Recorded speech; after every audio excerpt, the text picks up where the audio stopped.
Hello বন্ধুরা, একটা নতুন ভিডিও নিয়ে চলে এলাম। এটা সিটি 100, বাজাজ সিটি 100-এর ক্যাম। এই ক্যাম বিয়ারিং চেঞ্জ কিভাবে করতে হয় সেটাই আপনাদের দেখাচ্ছি।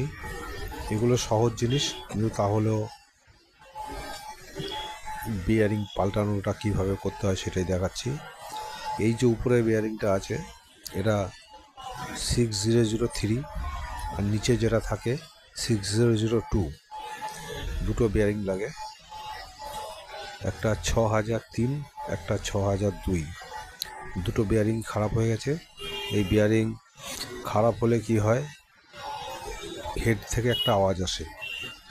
ওইটা অনেকে বলে ট্যাপিংয়ের আওয়াজ, অনেকে বলে টাইমিং চেনের আওয়াজ, কিন্তু আদৌ বিয়ারিং খারাপ হলে এর একটা বাজে আওয়াজ আসে, ওটা ধরা যায়, বোঝা যায়।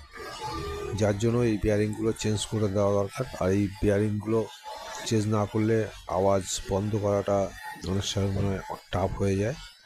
তার জন্য বেশি কিছু দাম নয়, একটা নতুন ক্যাম কিনতে গেলে অনেক দাম। সেই জন্য এই বিয়ারিংটা চেঞ্জ করব, কারণ ক্যামটা ভালো আছে। এই যে ফুটো আছে, এখান থেকে কিন্তু অয়েল ইন হয়ে, যার কারণে এইগুলো খারাপ হয় না সহজে। এখান দিয়ে মোবিল আসে, মোবিল আসলে কি হয়, সবসময় স্লিপ হয়, যার জন্য খারাপ সহজে হয় না। দেখুন 6002 আছে এটা নিচের, আর এটা সামনে আছে 6003। এই দুটো বেয়ারিংই লাগে। দুটো বেয়ারিং লাগালেই আপনাদের ক্যামটা বাদ দিতে হবে না। এর জন্য সেরকম কিছু দরকার হয় না। দুটো পাত্তি আর একটা যাও রেখে মারার জন্য কিছু হলেই হয়। এবার বিয়ারিং দুটো আমরা ফিটিং করব।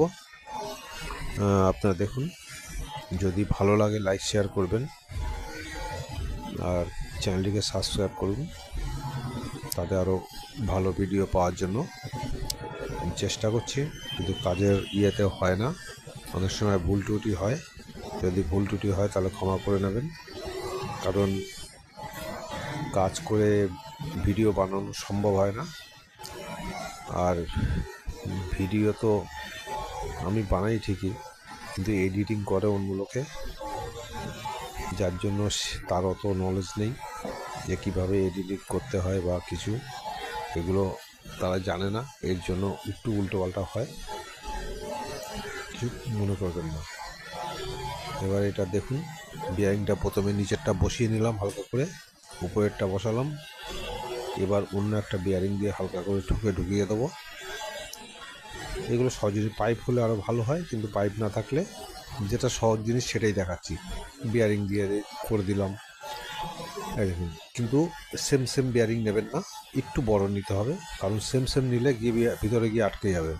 এর জন্য সেম সেম নিলে হবে না। যখন মারার সময় ওর থেকে একটু বড়, ভিতরটা বড় নিতে হবে, যাতে এই বিয়ারিংটা বেরিয়ে আসে। এটা খেয়াল রাখবেন। সেম সেম নিলে কিন্তু বিয়ারিংটা আবার ভিতরে আটকে যাবে, তখন আর এক প্রবলেম হবে, তখন আবার খুলতে হবে। যদি ভালো লাগে লাইক করবেন।